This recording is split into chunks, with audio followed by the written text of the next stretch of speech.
Bonjour, aujourd'hui on va poursuivre nos investigations dans un domaine de la mécanique qui s'appelle la résistance des matériaux. Et aujourd'hui on va plus insister sur une sollicitation, la sollicitation de traction-compression. Alors comme exemple, comme mise en situation, on va reprendre le chariot porte-satellite, un exemple qu'on connaît bien puisqu'on l'a étudié en statique. Et en statique, on s'est aperçu que le satellite avait une masse qui était loin d'être négligeable. C'est une masse qui faisait 6 tonnes.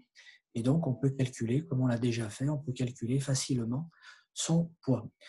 Maintenant, si on voulait faire de la statique aussi, à partir de là, on pourrait isoler le satellite et puis le portique, et on s'apercevrait que ce système isolé comporterait en définitive 3 actions mécaniques: le poids du satellite, l'action mécanique qu'exerce la contrefiche sur ce système isolé et l'action mécanique qu'exerce le chariot sur ce système isolé. Donc on aurait 3 actions mécaniques. Vous pourriez résoudre ceci graphiquement relativement simplement. Par contre, ce n'est donc pas l'objet du cours d'aujourd'hui. Aujourd'hui, on va voir comment est-ce qu'on se sert d'une étude de statique qu'on aurait pu faire.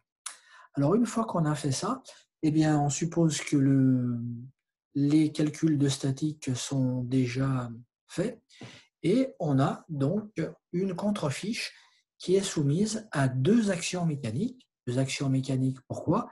Parce que le poids de la contrefiche est négligé, est négligeable par rapport à l'intensité de ces efforts-là.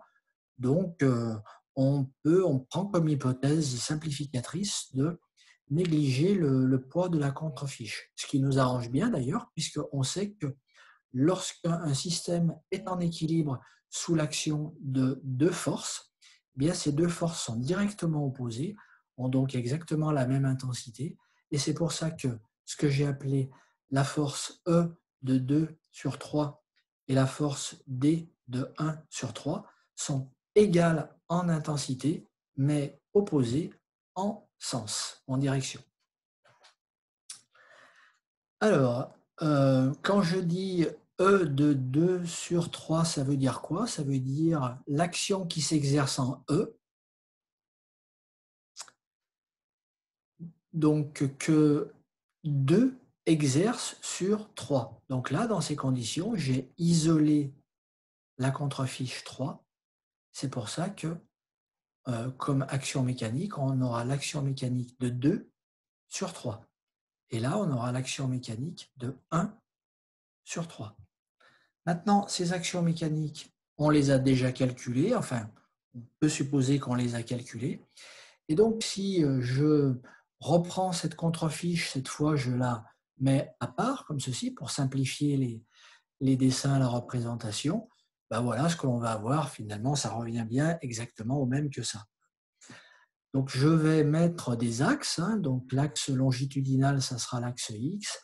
L'axe vertical, ça sera l'axe Y, et puis l'axe qui désigne la 3e dimension, ça sera l'axe Z que l'on retrouve ici. Ceci, c'est une section droite, c'est-à-dire, vous voyez ici, si je coupais cette contrefiche ici, ben voilà ce que j'aurais. Et d'ailleurs, cette section, vous la retrouvez ici en perspective. Alors, la statique nous a permis d'obtenir ces résultats. Et j'ai mis ceci sous forme vectorielle, donc sous forme de coordonnées. Donc, vous voyez que cette coordonnée 340 000 newtons, c'est une coordonnée qui est sur X. Vous voyez, elle est bien dirigée sur X. Elle a bien ce sens-là, elle est bien positive, il y a bien un signe plus et son intensité qui est ici. Vous voyez que la projection de ce vecteur force sur les autres axes sont nulles, on aura ceci. Maintenant, si on écrit ceci sous forme d'un torseur, torseur de cohésion, ça ne serait pas difficile à faire dans ce cas-là, puisque vous voyez que là, on va retrouver cette force, on reprend cette force-là, et là, ça serait le moment qu'exercerait cette force au point G, G étant situé sur la ligne neutre qui est finalement cet axe ici. Or, vous voyez que si G, il est quelque part par là, imaginons qu'il est ici, vous voyez que la distance GE, elle serait lue sur le même axe que le support de cette force. Donc, le bras de levier, la distance qui nous permettrait de calculer le moment serait nulle. Donc, vous voyez pourquoi ici, on a quelque chose qui est nul. Ce vecteur moment au point G serait donc définitivement un vecteur nul. Ça, c'est très classique parce que lorsqu'on a une sollicitation de traction, rappelez-vous à la page 5 du premier cours que l'on avait fait pour vous donner les bases de la résistance des matériaux, eh bien, on avait dit que le torseur de cohésion, il avait cette forme-là.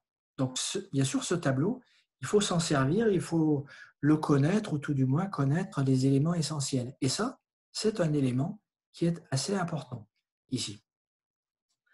Voilà, et vous voyez que là, on n'a qu'une coordonnée, là qui est représentée par la lettre N. Vous voyez que là, je retrouve à cette lettre N qui a, dans ces conditions-là, une valeur numérique. Si on avait de la compression, ce N serait négatif. Ce n'est pas difficile à comprendre. Imaginez que cette force soit dirigée dans l'autre sens. Celle-ci serait bien sûr dirigée dans l'autre sens. Vous voyez bien que cette force-là serait comprimée, d'où la sollicitation de compression. Là, ce n'est pas le cas. Vous voyez qu'elle est étirée, donc on appelle ça la sollicitation de traction. Voilà pour ceci. Donc, vous pouvez compléter votre cours par la même occasion en indiquant qu'il s'agit bien d'une sollicitation de traction. Alors maintenant, passons à la suite. Je vous propose de mettre un peu, comment dire, à travers un exemple, de voir un peu les calculs qui pourraient vous être posés dans le cas de votre pratique professionnelle. Bon, par exemple, vous pouvez imaginer que une fissure qui a été décelée sur la contrefiche, et donc on se dit, tiens, ça c'est quand même bizarre, donc on peut peut-être vérifier les dimensions de cette contrefiche, et puis éventuellement commander un profil en remplacement, mais évidemment avec des dimensions qui cette fois conviendraient. Alors, pour l'instant, la contrefiche telle qu'elle est, eh bien, elle a ces dimensions-là. Elle a comme épaisseur 30 mm, puis comme hauteur, ici, 60 mm. Le matériau choisi, on le connaît, on a contacté le fabricant, il nous a dit que ce matériau avait une limite élastique donc, qui correspondait à cette valeur, 280 mégapascales, et le module d'élasticité longitudinale, E, eh bien, il était de 200 000 mégapascales. On choisit toujours un coefficient de sécurité. L'intérêt aussi c'est d'avoir un coefficient de sécurité le plus petit possible. J'ai pris 2 ici. J'aurais pu peut-être prendre un petit peu moins, disons 1,5, mais en l'occurrence, ce coefficient de sécurité, il faut toujours qu'il soit supérieur à 1. Alors la démarche, c'est la suivante. Vous voyez que ici, quand je dis la limite élastique du matériau choisi, souvenez-vous, on avait vu l'essai de traction. On avait vu que pour un essai de traction, eh bien, on avait ce genre de courbe comme ceci. Et ce point particulier qui marquait la fin de la ligne droite comme ceci, donc en fait une relation de proportionnalité entre la contrainte et puis la déformation. Ici, il s'agit bien d'une courbe contrainte-déformation. La contrainte, c'est sigma.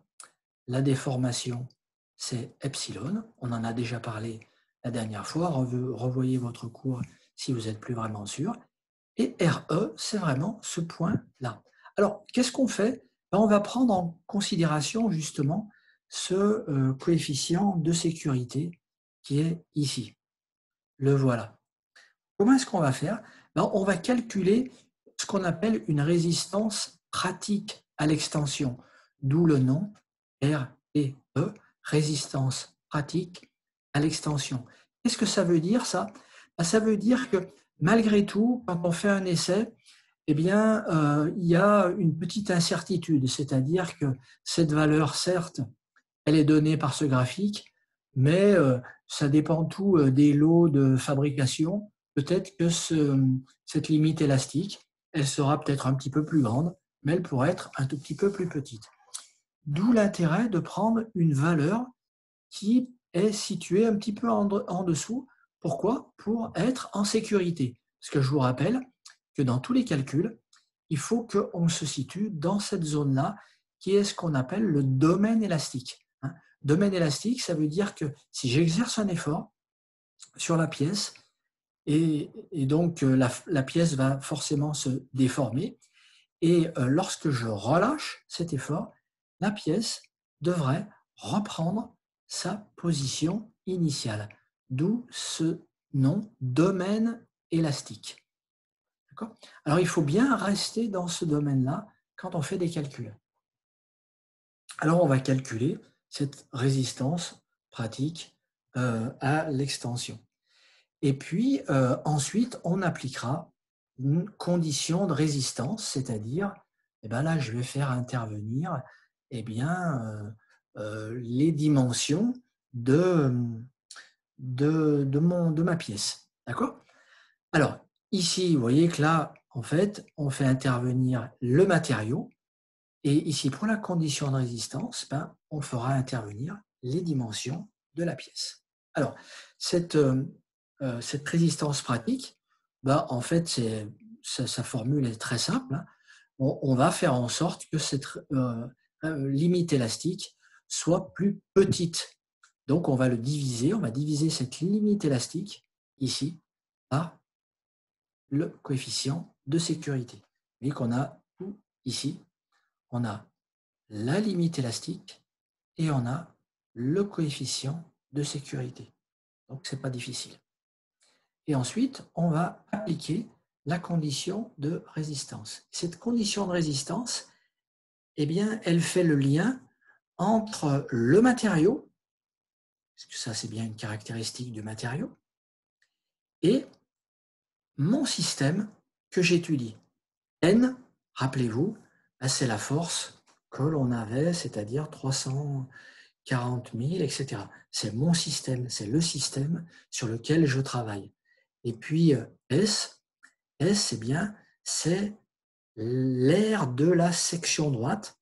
Et donc, ça correspond à la pièce que je souhaite dimensionner ou dont je souhaite vérifier ou valider le dimensionnement. Alors, tout calcul fait. Ah oui, au fait, qu'est-ce que je voulais vous marquer ici? Je voulais vous noter aussi que, bien sûr, ce sigma, il va être quelque part par là. Il va être entre 0 et pas RE, c'est-à-dire pas la limite élastique, mais un petit peu plus bas. Pourquoi un petit peu plus bas? Ce un petit peu plus bas, il est donné par la résistance pratique à l'extension. Il pourrait être quelque part par là. Donc le sigma, il faut qu'il se situe par là. La résistance à la traction, il faudrait qu'elle soit quelque part par là. La contrainte à l'extension. Allez, donc on fait ce calcul. Je vous ai dit, 280, c'était la limite élastique. 2, c'était le coefficient de sécurité. Évidemment, on va trouver 140 mégapascales. On a bien des mégapascales. C'est une unité de contrainte. Et ce qui est assez aussi, si je ne vous en ai pas parlé la dernière fois, j'en profite du coup. Vous voyez que cette unité, c'est aussi une unité de pression. Et ça paraît tout à fait logique parce que c'est la pression, la contrainte en fait.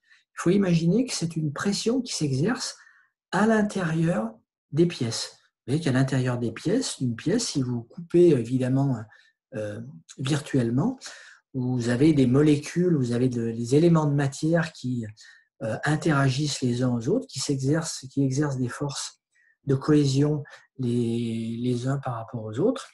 Et donc, ils exercent une pression les uns sur les autres. En fait, quand on parle de pression, on parle de la pression d'un gaz, on parle de la pression aussi d'un liquide, ça peut être une pression hydraulique, etc. Et puis quand on passe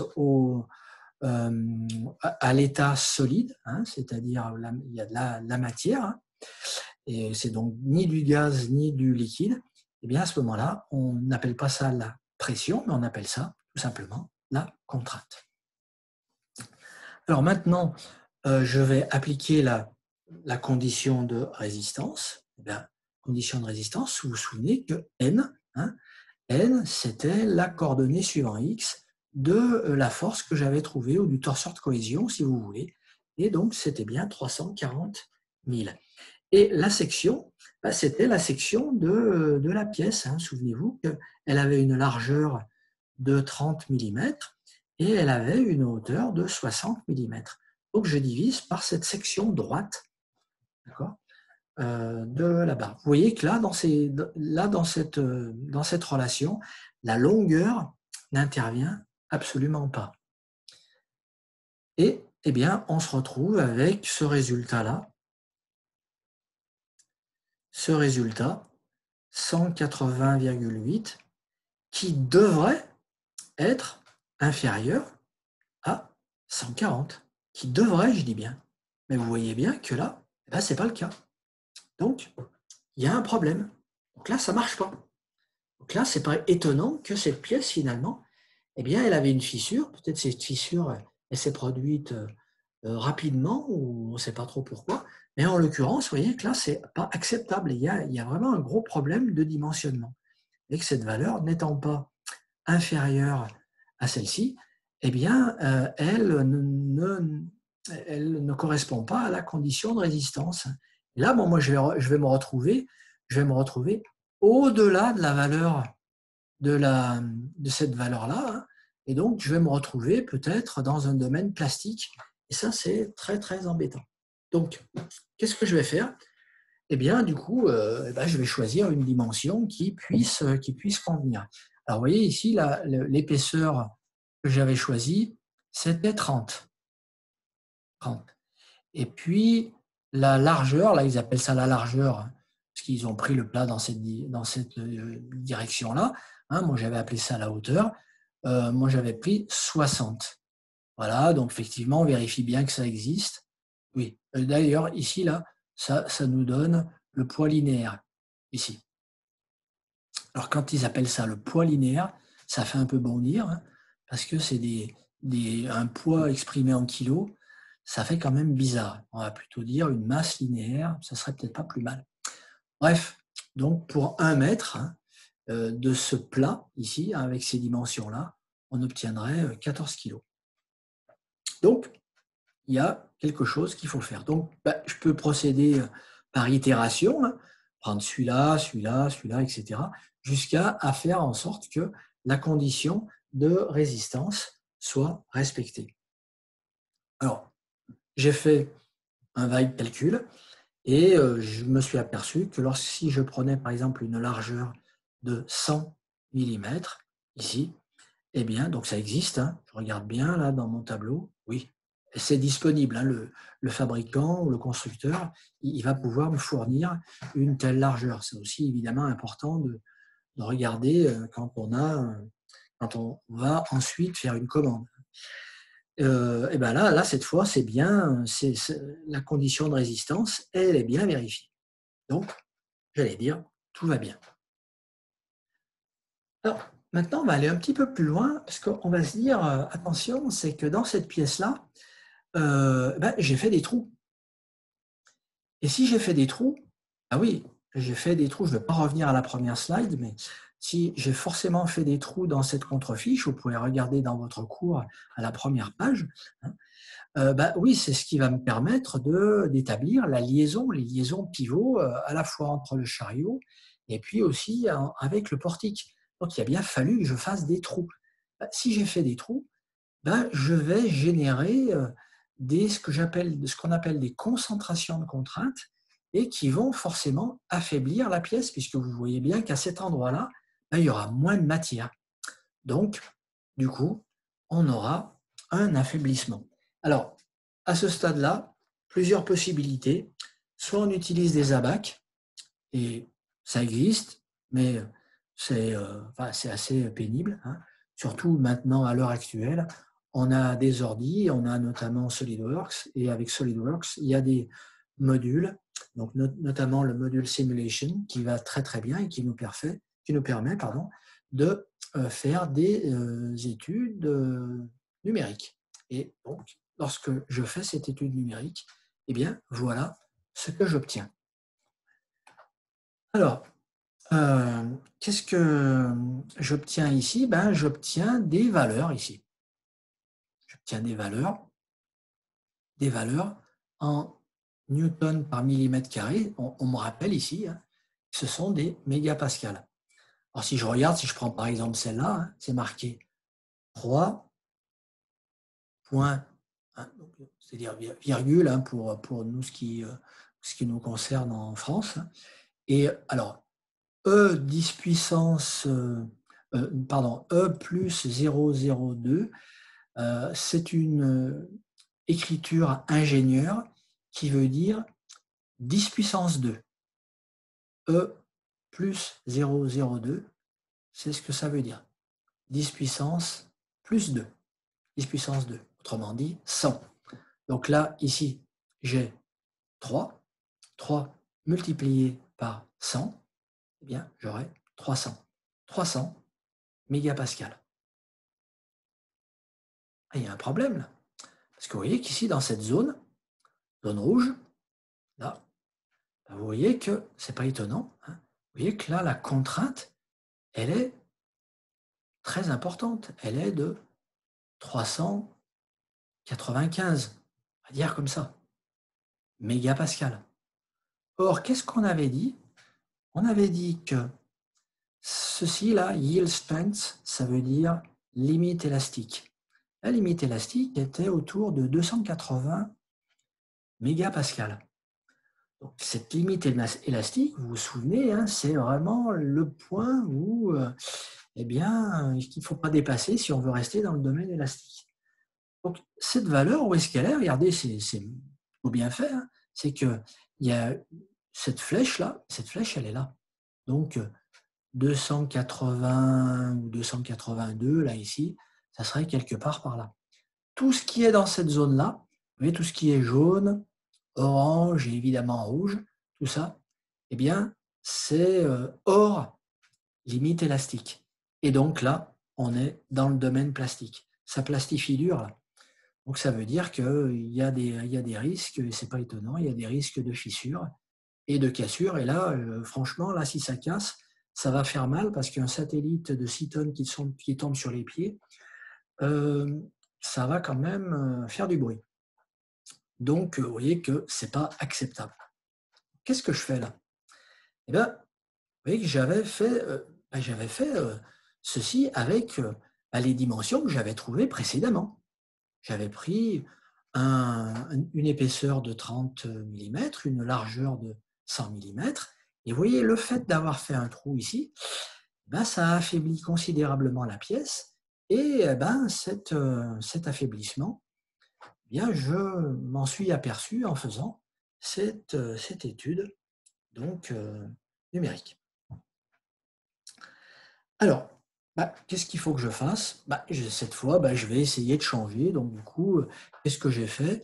Hein, on peut aussi procéder d'une manière un peu itérative, hein. Moi, j'ai pris une épaisseur un peu plus importante, une largeur ou une hauteur ici un petit peu plus grande aussi. Et voilà ce que j'ai obtenu. Donc, j'ai obtenu, ici, j'ai toujours la limite élastique est toujours la même, hein. Mais vous voyez qu'il y a toujours une zone rouge. De toute façon, il y aura toujours une zone rouge. Mais la zone rouge, ça ne veut pas dire attention, ça va casser. Non, ça veut dire que c'est ici où les contraintes normales sont les plus importantes. Donc effectivement, ici, vous voyez bien que là, quand je passe de cette partie basse vers la partie haute, vous voyez qu'il y a un accroissement des valeurs. Donc la zone rouge, elle veut tout simplement dire qu'il va y avoir un accroissement des valeurs des contraintes normales, c'est-à-dire sigma. Alors là, si je regarde cette valeur-là, c'est 237 mégapascales. Vous voyez bien que 237 mégapascales, c'est bien inférieur à la limite élastique, d'où une satisfaction de ce travail. Et on a l'impression en tous les cas, que ces dimensions conviennent. Donc voilà, c'est terminé. Le cours, donc vous pouvez le compléter à l'aide de cette vidéo. Et comme d'habitude, si vous avez des questions, n'hésitez pas, communiquez, je suis là pour ça.